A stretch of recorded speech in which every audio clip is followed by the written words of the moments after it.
Bonjour à tous et aujourd'hui on se retrouve pour un tutoriel qui va concerner les réactions et plus particulièrement le déclencheur d'autres réactions si vous voulez jouer une action aléatoire. Alors, ce que vous allez faire, c'est créer votre règle, mettre son déclencheur, arriver dans les réactions, cliquer sur la table déclencheur d'autres réactions et à cet endroit-là vous allez pouvoir choisir le mode d'exécution, à savoir vous allez choisir soit toutes les réactions, dans ce cas-là, ça va jouer toutes les réactions que vous allez sélectionner un peu plus bas en série, ça va jouer plusieurs réactions. Vous allez jouer une réaction aléatoire, ça veut dire que vous allez avoir une liste, et dans cette liste-là, il va en choisir une seule. Ou alors vous allez jouer plusieurs actions, mais de manière aléatoire. Alors nous, on va prendre l'exemple d'une réaction aléatoire.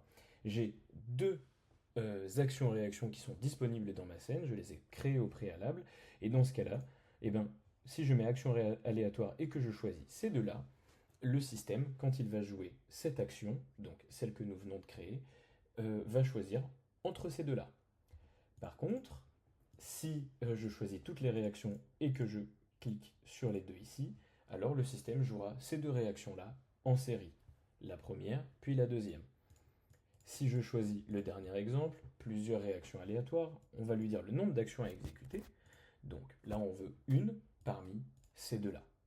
Bien sûr, si vous écrivez 2, ça va jouer les deux. Si vous avez 15 actions disponibles et que vous en choisissez 3 et que vous lui dites d'en jouer 2, il y en aura une seule qui ne sera pas jouée et les deux autres qui seront sélectionnées aléatoirement.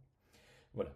Et une fois que vous avez fait ça, vous pouvez créer votre règle et ce tutoriel sur déclencher d'autres réactions ou une réaction aléatoire est terminé. Je vous remercie d'avoir suivi ce tutoriel et on se dit à bientôt sur TIC 360 pour un nouveau tutoriel.